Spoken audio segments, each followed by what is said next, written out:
Good morning, everyone. Welcome back to my channel and your daily motivation with me. So, today, I'm like really scared about what I'm about to share, but I'm going to be very vulnerable today. I am doing what is asked of me from God, and it's very scary for me because this is something that's very personal to me, and quite frankly, I was very ashamed of it because of, I guess, the stigma that's attached to it. But my topic today is he's a keeper. And when I talk about he, I don't mean my boyfriend or fiance, whoever. I mean God's a keeper. And he's a keeper of me, right? So this is going to be, I'm just going to share my story and tell you guys, I guess, what's been going on or what had went on. So this started, I guess, a couple years ago, maybe 2 years. My son's 2 now, so kind of around the time he was getting ready to be born. But I fell into some really hard financial times, and I found myself about to lose my house, like literally, to the point where I decided to file for bankruptcy. That was very scary for me. That was a whole different new level of stress that I've never, ever, ever felt before in this sense. Like, I felt stressed before, my job, getting my job, going through my academies, all that kind of stuff. But I never had financial issues to this extent, to the point where, like, just nothing was happening. I got scammed out of a few $1,000s. I went through a lot of stuff. And I didn't tell nobody about it except for my immediate family and my boyfriend.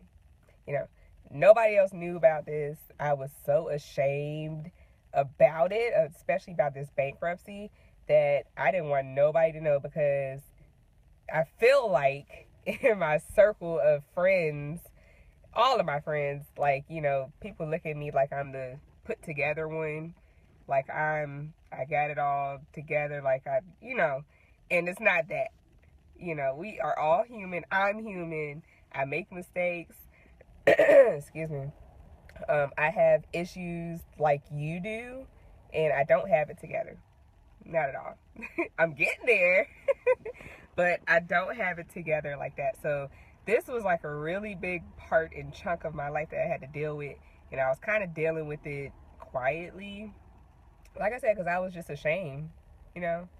So went through that, and that took a long time, dealing with lawyers, going to court, having to pay all this stuff. Like, it was just really crazy. And at the time, like, I had a new baby at home. I'm just getting back to work. I got to freaking work overtime like crazy. I'm still working overtime like crazy to still pay off a whole lot of stuff. But the point is, God kept me and is still keeping me through all of that.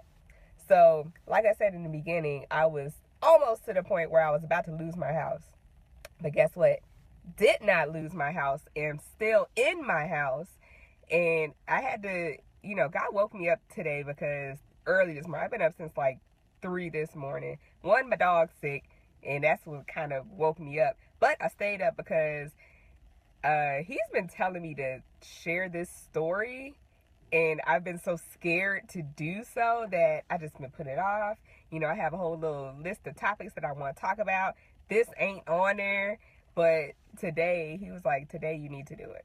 So I don't know who it's for. Hopefully it will be for somebody, or whatever, maybe you're just peeking in to see what's going on in my life. And this is something real, because this is something that's going on in a lot of people's lives. And, I had to realize that there is a stigma, but then there isn't, because now it's just so common. But for me, it ain't common. And I don't like feeling like that. So, but yeah, through this whole situation, I have had a roof over my head, gas in my cars, Daycare has been paid every single week, month, without a hitch. We've had food in our bellies, jobs to go to, and he's kept us through everything. Like, we're supposed to be out on the freaking street by now. And thank God that he did not let that happen and that he's keeping us. So that's why I'm sharing this with you. I'm being very vulnerable. This is like a really, I'm like really scared, y'all, to even talk about it because, like I said, I was very ashamed, you know? So, but I had to realize, you know, it's life. Things happen. I'm young. It's a growing and learning experience. I really hate learning life lessons because they are the hardest ones to learn because they always take you through something. But you always come out on the other side better, you know, stronger, wiser. You won't make the same make the same mistakes that you did before, and that's why you got to go through them. And like I said, I've always had God on my side, and he's always kept me and my family. You know, we've always had food, we've always had somewhere to stay, we've always had, you know, that our house that we are staying in, like, he didn't let nobody take it because he gave it to us. So we know where we got it from, and we know who gave it to us. So therefore, no man can take away what God's given you. So I just wanted to share that, and hopefully this helps somebody. Comment down below, like it. If not, you know, it is what it is. I'm sharing my truth. I'm being, you know, real vulnerable right now. But that's me, and that's my life, and that's what this channel is about. And it's about uplifting somebody else and inspiring somebody else. So if you are going through some kind of financial issue, look, stay tough. Keep your head down. Keep moving, okay? Well, keep your head up, I should say. Keep moving, and don't feel bad about yourself. Things happen. Life happens. It's life. Things are going to happen. So don't get so bogged down with it that you're, you know, withdrawing from your friends, you're withdrawing from family. You know, you don't want to do nothing but go to work and come home. Like, still have a life. You have a life. Your financial issues are not your life. You know, so look to God. He's going to make a way. He's made ways, and he's going to continue to make ways for you. Just trust him. Like, for real, for real. Just trust him that he will have you in the palm of his hand. Right? And he's going to keep you. Like he's kept me and my family, and I'm just so happy that I'm actually being obedient. And whatever comes out of this, it's going to be something good. And I can't wait to see what that is. And I can't wait to see what it's going to be for you too. So I love you guys. That's it. I'm praying for you and with you. Please reach out to me if you want to talk, if you have any questions, whatever it is. If you just want to make a new friend, if I really don't know you or I don't know you at all, whatever, you know, inbox me. We can talk. It's cool. All right, so I love you guys. There's nothing you can do about it. Have an awesome day. Stay on purpose. Get some fire in you, and let's keep it moving. All right, talk to you later.